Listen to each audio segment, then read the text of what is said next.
All right, well, open for questions for JJ and Kyah. Just for either of you, walking on senior day, what was the emotions like for you guys, both your families, right? I think for the most part it was kind of emotional, your last time, but it was just excitement, honestly, tears of joy. Mm-hmm. It's nice to have all of our families here, be able to see and have them be able to watch us play at home. So.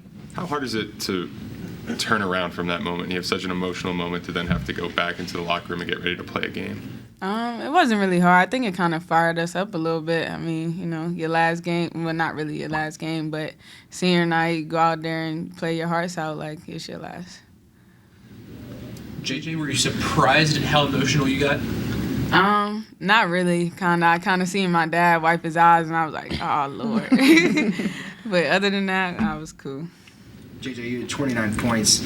That's one way to go out for a senior day is nothing was really falling from three-point range, and then you started to get into a rhythm. Is it just the mindset just to keep shooting? Yeah, I got to. I mean, haven't really been seeing a lot of threes fall this season and kind of got to step it up going into these postseason and everything else. So, yeah. What was the biggest difference for both of you all, for this team, first half or second half?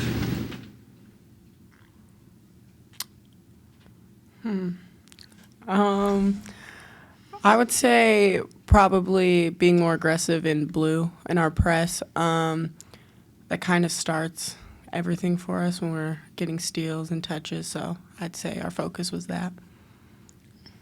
I second that. And rebounding, too. I think we got a couple of offensive rebounds that led to some points and some fouls. So just cleaning that up. JJ, you've been here for 4 years. I've watched you for 4 years here. 3 different coaching changes in 4 years is kind of unheard of and pretty much seldom in this day of era. You sticking around is something. What's the leadership like to say, okay, I'm going to be here for 4 years? Mm-hmm. How do you approach that? Honestly, I took it day by day, and whoever the coach was at the time, I just did whatever they asked me to do. I didn't do more, didn't do less. I did whatever that was needed, and then whoever came in, I made sure that I was going to keep my starting spot. Kyah, you end up having, I think it's 9 rebounds, 6 steals, and you lead the team in assists today. It seems like a pretty typical day at the office for you at this point. What has allowed you to be so selfless on the court? Because, I mean, everyone talks about how you could do more offensively if you wanted to, but you continue to give the ball up.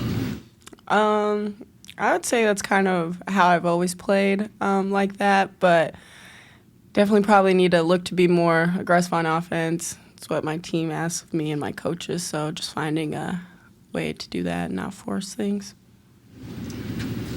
You guys had a great reaction on Mosberry's block there at the end. What does that mean to get, players like that to have those moments? What does that do for the team when you can, cheer on those players? Honestly, it just feels good because they cheer us on with all they might all the time. They got some different celebrations on the bench. So seeing her get that block, I was going to be excited when she hit that 3. But, she missed it, but it was okay. It was a great block, and I loved it every minute of it. Even though I kind of missed it, I was still cheering after I figured out what happened. But, yeah, I'd say especially for Shay, she's someone that brings a lot of energy for us, so it's nice to see her do that. It's fun. I think K-State gets started here in about a half hour. Do you guys watch as a team? Do you guys watch individually? Or not really watching the game? You all know them pretty well at this point? I'm pretty sure some of us will watch them. Probably not as a team. Probably going to go home. A couple of us got family members here. Go out to eat, do what we need to do. But we going to watch them for sure. Thanks, Kyah. Thanks, JJ.